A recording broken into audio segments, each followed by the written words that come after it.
Hello friends, welcome to KV special channel. जैसा कि आप सब जानते हो कि मैंने सोलर सिस्टम की टॉप 100 एमसीक्यूज़ की क्लासेस स्टार्ट कर रखी है।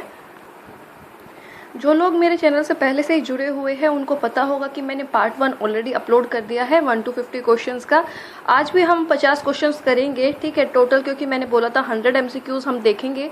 और ये जितने भी एमसीक्यूज़ है या तो प्रीवियस एग्जाम्स में आपने देखे होंगे, ठीक है, प्रीवियस एग्जाम्स में आए हुए हैं, या फिर मैंने एनसीईआरटी बुक से सेलेक्ट किए हैं, ठीक है। खुद के भी जोड़े हैं कुछ जिनके आने की पूरी पॉसिबिलिटी है, ठीक है, चाहे वो केवीएस है, चाहे वो कोई एसएससी का एग्ज़ाम है, चाहे सीपीओ है, सीजीएल है, सीडीएस है, कोई भी एग्ज़ाम है। हर एक एग्ज़ाम में सोलर सिस्टम से क्वेश्चंस देखने को मिलते हैं, चाहे वो दास ग्रेड 2 है, चाहे कोई भी एग्ज़ाम है, ठीक है। So without wasting any time let's start the class. Screen पर आप फर्स्ट क्वेश्चन देख सकते हो। The mass of Jupiter is almost 10th of the mass of the sun। B option है 1000 of the mass of the sun। C option है 100 of the mass of the sun। And D option is half of the mass of the sun।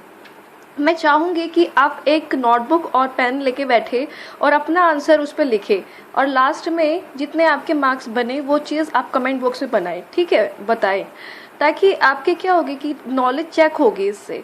ये नहीं है कि मैं अगर आपको time दे रही हूँ और पोज कर रही हूँ तो कि आप सिर्फ बस देखते जाए कि ये क्वेश्चन है, ये आंसर है। अपना भी दिमाग लगाइए, क्योंकि solar system is a topic जो हम बचपन से पढ़ा है हमने, ठीक है, स्कूल में भी पढ़ा है, उसके बाद अगर आपने कहीं कोचिंग ली होगी वहाँ भी पढ़ा होगा। तो इस वजह से कह रही हूँ कि अपनी नॉलेज टेस्ट कीजिए, पेन पेपर लेकर के बैठिए, ठीक है। और कितने सही होते हैं पहले अपना लिखिए, और देन मैं कहूँगी कि मैं अब आंसर बता रही हूँ, तब अपना चेक करना है कि मेरा आंसर ठीक था या नहीं था। कई बच्चे क्या करते हैं, गलत भी बता देते हैं कि मेरे तो 50 में से 50 आए हैं, अगर मैं यहाँ पे 50 क्वेश्चन की बात कर रही हूँ तो वो चीज़ नहीं बेटा, मेरा कुछ नहीं जाएगा, क्योंकि आपका ही है, ठीक है, आपके ही मार्क्स आने हैं। अपने साथ ही धोखेबाजी करोगे, मेरा तो कुछ नहीं है, ठीक है। सो ये क्वेश्चन है, क्या होगा इसका राइट आंसर। आई होप कि आपने लिख लिया होगा, जो बच्चे थोड़े से भी कॉन्शियस है। और तो इसका आंसर मैं अब आपको बताती हूँ। So the right answer is option number B. The mass of Jupiter is almost 1000th of the mass of the sun, ठीक है, ये आंसर हो जाएगा राइट। और एक बात और बताना चाहूँगी कि जुपिटर मतलब कि बृहस्पति जो है वो सोलर सिस्टम का सबसे लार्जेस्ट प्लैनेट है। पहले भी बता चुकी हूँ, जो 1 to 50 के पार्ट 1 में ये चीज़ें बता दी थी, सारी कॉमन चीज़ें। आज हम थोड़ा सा एडवांस करेंगे, और जैसे ही क्वेश्चंस आगे बढ़ते जाएंगे थोड़ा सा सिंपल टू कॉम्प्लेक्स या हायर ऑर्डर के क्वेश्चंस होते जाएंगे, ठीक है। तो ये इसमें अच्छी बात है एक। अगर आपका ऑप्शन बी था तो आप सही हो। बढ़ते हैं नेक्स्ट क्वेश्चन पर। So question number 2 is which planet is known as big as in our solar system. कौन सा वह ग्रह है जो अर्थ के जितना ही बड़ा है, ठीक है। ऑप्शन नंबर ए है Mercury, option number B is Mars, option number C is Venus, and option number D is Pluto. Which one is the right answer. अपना आंसर लिखिए। So the right answer is Venus, ठीक है। मैंने आपको पहले भी बताया है कि वीनस को अर्थ ट्विन के नाम से भी जानते हैं, और अर्थ जो है ना वेट मास में बिल्कुल 500 किलोमीटर डायमीटर लेस है सिर्फ। तो इस वजह से इनको कहा जाता है अर्थ ट्विन, और एक जैसा सा मतलब वेट में ये दोनों सेम से है। बढ़ते हैं नेक्स्ट क्वेश्चन पर। So next question is Question number 3 is after sun which is the closest star to the earth। Option A Vega, option B Sirius, option C Proxima Centauri, and option D is Alpha Centauri। ये चीज़ मैंने आपको बता रखा है कि sun is a star and sun is the nearest star, ठीक है। अगर ऑप्शन में आफ्टर सन नहीं पूछते तो आपका, और ऑप्शन में सन आंसर होता तो आपका सन आंसर हो जाता, ऑप्शंस में सन होता तो। लेकिन अगर आफ्टर सन पूछा है कि सन के बाद अर्थ से सबसे पास वाला तारा कौन सा है, तो आंसर क्या होगा। अपना आंसर नोट डाउन कीजिए। So the right answer is, जिन बच्चों ने भी प्रॉक्सिमा सेंचुरी आंसर लगाया है, ठीक है, वो सब ठीक है। Option number C is right answer. Proxima Centauri is the closest star to the earth after sun. बढ़ते हैं नेक्स्ट क्वेश्चन पर। So the question number 4 is answer the name of first Asian country to reach the orbit of Mars. ठीक है, उस पहले एशियाई देश का नाम बताना है जो मार्स के ऑर्बिट पर सबसे पहले पहुंचे. ठीक है, एशियाई देश का नाम बताना है. Option A is Japan, option B is India, option C is Pakistan and option D is China. So अपना आंसर नोट डाउन कर सकते हो. So the right answer is India. ठीक है, सो अगर आपने पढ़ा भी होगा और ये क्वेश्चन आ चुके हैं, जितने भी क्वेश्चंस करा रही हूँ सारे एग्जाम पॉइंट ऑफ व्यू से बहुत वेरी वेरी इंपॉर्टेंट क्वेश्चंस है.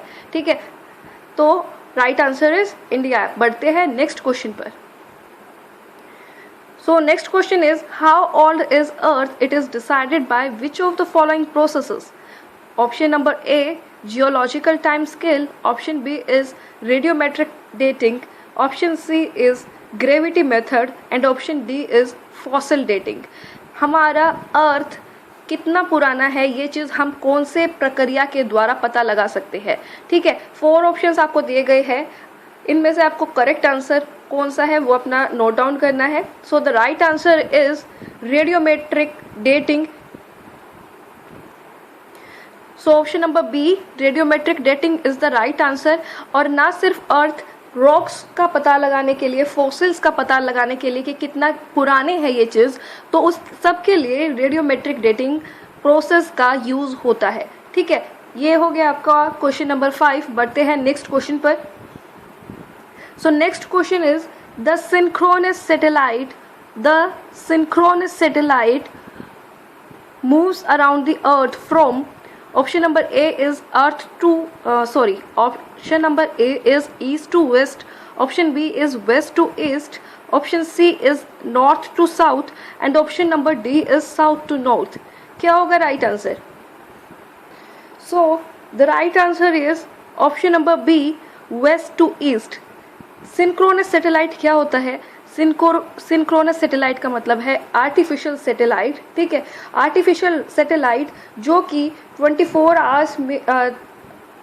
आवर्स सर्कुलर ऑर्बिट में मूव करती है अर्थ के अराउंड. और ये किस डायरेक्शन में मूव करती है? West to east. आपको एक बात और बताना चाहूँगी कि जो हमारा अर्थ जो रोटेट करता है वो भी वेस्ट टू ईस्ट डायरेक्शन में ही रोटेट करता है. और सिंक्रोनस सैटेलाइट की भी डायरेक्शन क्या है? West to east. ठीक है, ये चीज़ आपको पता होनी चाहिए. बढ़ते हैं नेक्स्ट क्वेश्चन पर. Question number 7. So the question number 7 is on your screen. In which of the following areas the midnight sun can be seen. इनमें से कौन सी जगह पर मिडनाइट सन आप देख सकते हो? Option A is in tropical areas, option B is in temperate areas, option C is Arctic and Antarctica circle, option D is anywhere during solar eclipse. So right answer क्या होगा ये आप अपना नोट डाउन कर सकते हो. ठीक है, so the right answer is, जिन बच्चों का भी ऑप्शन नंबर सी है वो सब सही है. आर्कटिक एंड एंटार्क्टिका सर्कल में हम मिडनाइट सन देख सकते हैं. ठीक है, सो इससे जुड़ी एक इन्फॉर्मेशन और देना चाहूँगी कि जो आपका मिडनाइट सन होता है वो समर मंथ्स में, ठीक है, गर्मियों के सीज़न में, गर्मियों के महीने में दिखाई देता है north of Arctic and south of Antarctica circle. और जहाँ पर जो सन है वो मिडनाइट आवर्स में भी दिखाई देता है. इस वजह से कह रहे हैं कि मिडनाइट सन कहाँ पर देखा जा सकता है. तो राइट आंसर क्या हो गया इसका? Arctic and Antarctica circle. So बढ़ते हैं क्वेश्चन नंबर 8 पर. सो क्वेश्चन नंबर 8 है आपका स्क्रीन पर. Messenger satellite has been launched by NASA for the study of. ठीक है, messenger satellite has been launched by NASA for the study of. So option A is Mercury, option B is Venus, option C is Saturn and option D is Jupiter. सो आपको बताना है कि जो messenger satellite है NASA के द्वारा वो किसके अध्ययन के लिए, कौन से ग्रह के अध्ययन के लिए लॉन्च की गई थी. पहला ऑप्शन है आपका मरकरी, मरकरी को कहते हैं हम Budh. B option is Venus, Venus को कहते हैं Shukra. C is Saturn, Shani. और option D is Jupiter, that is Brihaspati. So कौन सा है राइट आंसर आप नोट डाउन कर सकते हैं. और जिन भी स्टूडेंट का आंसर ऑप्शन नंबर ए है वो सब सही है. ठीक है, messenger satellite has been launched by NASA for the study of mercury. ठीक, सो आपको एक एक्स्ट्रा इन्फॉर्मेशन देना चाहूँगी कि मैसेंजर जो आप देख रहे हो स्क्रीन पर, ये एक एक्रोनिम है और it stands for mercury surface space environment geochemistry and ranging. It is the full form of messenger. ठीक है, मैसेंजर एक एक्रोनिम है, लेकिन इसका जो आपका मतलब फुल फॉर्म है वो एक तरीके से mercury surface space environment geochemistry and ranging, इससे बना हुआ है। ठीक है, मूव ऑन करते हैं नेक्स्ट क्वेश्चन पर। So next question is question number 9. We always see the same surface of the moon because, ठीक है, हमें चांद का सेम सरफेस एक ही साइड क्यों दिखाई देती है, क्या रीज़न है इसका? Option A is it is smaller than the earth, option B is it rotates on its axis, option C is it takes the same time to rotate on its axis and moving around the earth, option D is none of these। ठीक है, moon का हमें same surface या एक side क्यों दिखाई देती है? Option A it is smaller than the earth, earth से छोटा है मून इस वजह से, अपने एक्सिस पर रोटेट करता है मून इस वजह से, ऑप्शन सी इज रोटेशन अपने एक्सिस पर रोटेट करने में और अर्थ के अराउंड रिवॉल्व करने में सेम टाइम लेता है इस वजह से, और option D is none of this. ठीक है, सो आपको आई होप कि आपने आंसर अपना नोट डाउन कर लिया होगा। So the right answer is, जिन बच्चों का भी ऑप्शन नंबर सी है वो सब सही है। ठीक है, it takes the same time to rotate on its axis and moving around the earth. ठीक है, रोटेट करने में अपने एक्सिस पर और अर्थ के अराउंड रिवॉल्व करने में या मूव करने में सेम टाइम लेता है, इसी वजह से हमें मून की एक ही साइड दिखाई देती है। और अगर टाइम की बात करें तो ये अराउंड 27 डेज लेता है। तो ये जानना भी आपको ज़रूरी है कि 27 दिन में ही अपने एक्सिस पर, लगभग 27 दिन, ठीक है, एग्जैक्ट नहीं कह रही हूँ, एग्जैक्ट डाटा मैंने आपको जो आपकी बेसिक क्लास थी उसमें बता दिया है, और पार्ट 1 भी आप देख सकते हो। ठीक है, पार्ट 2 में आपका जो बताना चाहूँगी मैं कि लगभग 27 दिन लेता है अपने एक्सिस पर रोटेट करने में भी और अर्थ के अराउंड मूव करने में भी। बढ़ते हैं नेक्स्ट क्वेश्चन पर। Question number 10 is on your screen now. The darkest part of the shadow during eclipse is, ठीक है, ग्रहण के दौरान, एक्लिप्स के दौरान जो डार्केस्ट पार्ट ऑफ शैडो है उसको क्या कहते हैं? Option A is halo, option B is umbra, option C is penumbra, option D is black hole. So I hope कि आपने अपना आंसर नोट डाउन कर लिया होगा। So the right answer is option number B, umbra. ठीक है, option B umbra is the right answer. दो parts में शेडोज डिवाइड होती है एक्लिप्स के दौरान, एक अम्बरा में, एक पेनम्बरा में, और जो डार्केस्ट पार्ट होता है उसको हम अम्बरा कहते हैं और जो लाइटेस्ट पार्ट होता है दैट इज पेनम्बरा। सो बढ़ते हैं, मूव ऑन करते हैं नेक्स्ट क्वेश्चन पर। Question number 11 is tides are caused by, ठीक है, tides are caused by the gravitational force of, option number A is of earth on moon, option B is of earth on moon, of earth on sun, option number C is of sun and moon on earth, option D is of moon on earth. ठीक है, tides किस वजह से होती है, किस चीज़ के gravitational force की वजह से होती है, ये आपको बताना है। So the right answer is, जिन बच्चों का भी ऑप्शन नंबर सी है, of sun and moon on earth, ठीक है, दोनों के ग्रेविटेशनल फोर्स की वजह से होता है, सन और मून दोनों के ग्रेविटेशनल फोर्स की वजह से टाइड्स होती है। ठीक है, जो लहरें जो उठती है वो दोनों के ग्रेविटेशनल फोर्स की वजह से होती है, सन और मून की वजह से।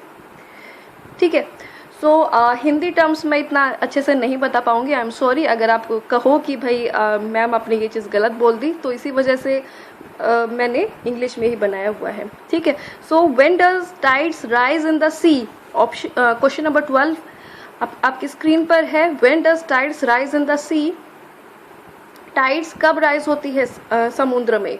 Option A is only on lunar day, option B is full moon and half moon, option C is when moon is on first phase, option D is only half moon. ठीक है, tides कब rise होती है ये बताना है। चांद जिस दिन जब भी चांद हो, क्योंकि आपको पता है कि 15 डेज हमें चांद अपीयर होता है और 15 डेज नहीं होता। So only on lunar day, इसका मतलब है कि जब भी चांद दिखता है टाइड्स राइज होती है सी में। ऑप्शन बी है जिस दिन पूरा चांद होता है और आधा चांद होता है उस दिन टाइड्स राइज होती है। Option C is when moon is on the first phase, जब मून अपने फर्स्ट फेज में होता है, थोड़ा सा दिखता है तब। Option D is only half moon, सिर्फ जब आधा चांद होता है तब टाइड्स राइज होती है। सो जिन भी बच्चों का ऑप्शन बी है full moon and half moon, they are right. ठीक है, फुल मून और हाफ मून वाले दिन टाइड्स राइज होती है सी में। आई होप कि आपको सेशन पसंद आ रहा होगा। ठीक है, बढ़ते हैं नेक्स्ट क्वेश्चन पर, question number 13। So the question number 13 is on your screen. Which of the following celestial body contains helium-4 in abundance? ठीक है, इनमें से कौन सी celestial body है जो helium-4 जिसके पास abundance में है, जहाँ पर helium-4 प्रचुर मात्रा में देखने को मिलता है। So option A is Earth, option B is Moon, option C is Venus and option D is Saturn. Option A है पृथ्वी, ऑप्शन B है चांद, ऑप्शन सी है शुक्र और ऑप्शन डी है शनि। कहाँ पर हमें हीलियम-4 अबेंडेंस में देखने को मिलता है ये आपको बताना है। सो जिन भी बच्चों का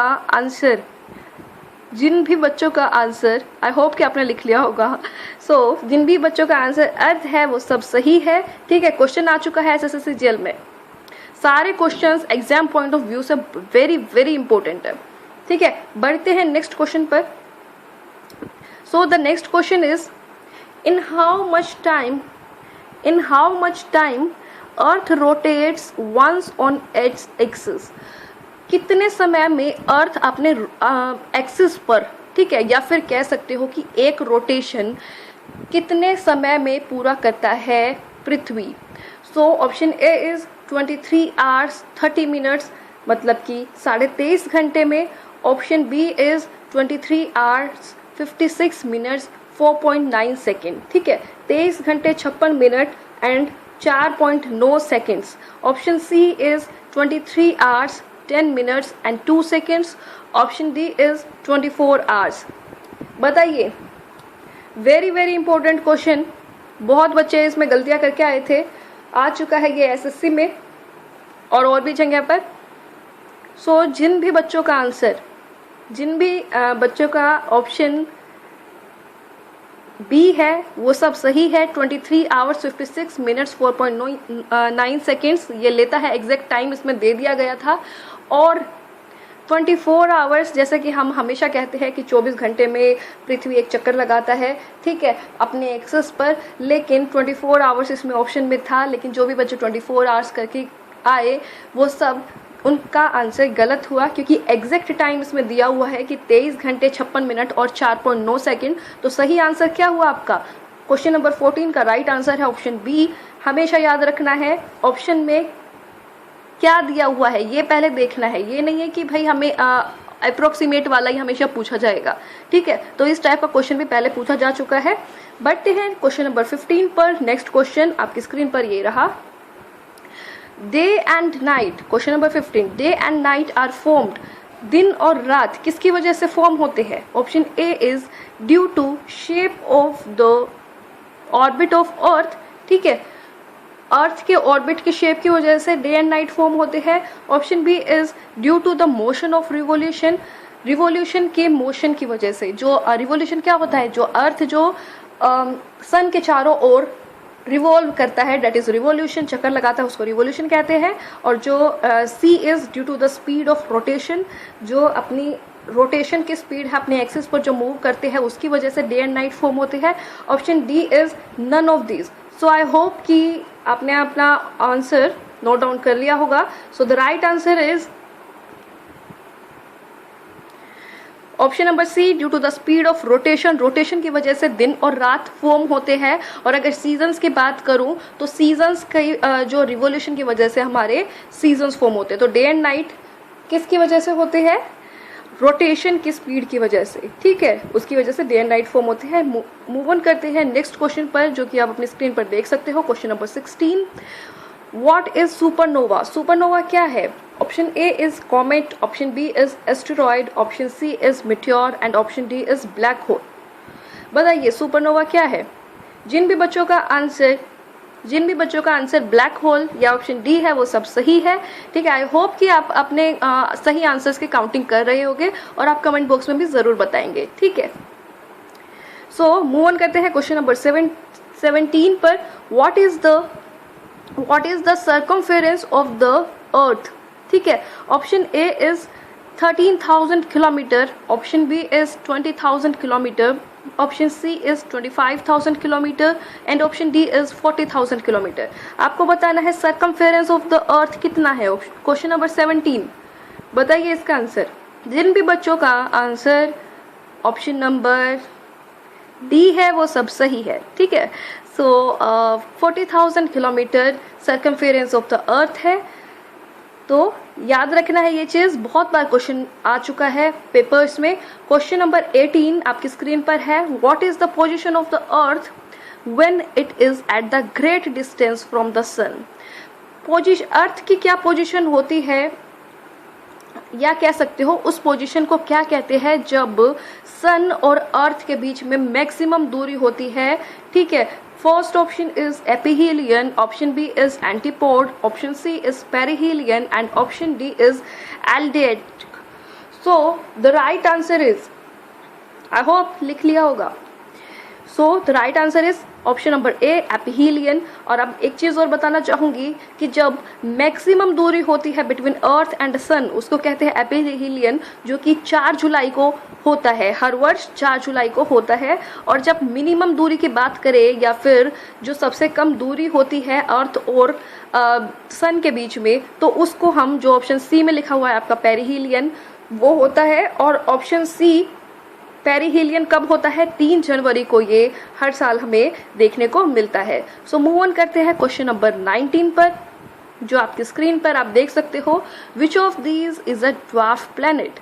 इनमें से कौन सा ड्वार्फ प्लैनेट है। Option A is Neptune, option B is Titan, option C is Eris and option D is Hydra. सोचिए, सही आंसर देना है आपको। ठीक है, सो जिन भी बच्चों का आंसर ऑप्शन नंबर सी है वो सब, so the right answer is option number C Eris. So अगर हम देखें नेपट्यून क्या है, नेपट्यून तो एक प्लैनेट है। टाइटन क्या है, Titan is a satellite of Saturn. ठीक है, सैटेलाइट ऑफ सैटर्न या सैटर्न का मून है टाइटन। एरिस की बात करो तो ये एक ड्वार्फ प्लैनेट है। और हाइड्रा की बात करें तो ये प्लूटो का मून है। तो राइट आंसर क्या हो जाएगा, एरिस। ठीक है, अगर ऑप्शन में एरिस ना होकर के प्लूटो होता तो प्लूटो भी राइट आंसर हो सकता था, क्योंकि प्लूटो 2006 के बाद हम उसको as a dwarf planet consider करते हैं। ठीक है, बढ़ते हैं नेक्स्ट क्वेश्चन पर। सो द नेक्स्ट क्वेश्चन आप अपनी स्क्रीन पर देख सकते हो। Equinox occurs when the sun is vertically above. So option A is tropic of Capricorn, B tropic of Cancer, option C is poles and option D is equator. Equinox कब होता है, जब सन की किरणें डायरेक्टली किसके ऊपर होती है। So the right answer is equator, option number D. अच्छा, ये जो इक्विनॉक्स है ये साल में 2 बार होता है। ठीक है, 21 मार्च को एंड 23 सितंबर या 23 सितंबर को। ठीक, तो ये भी आपको पता होना चाहिए।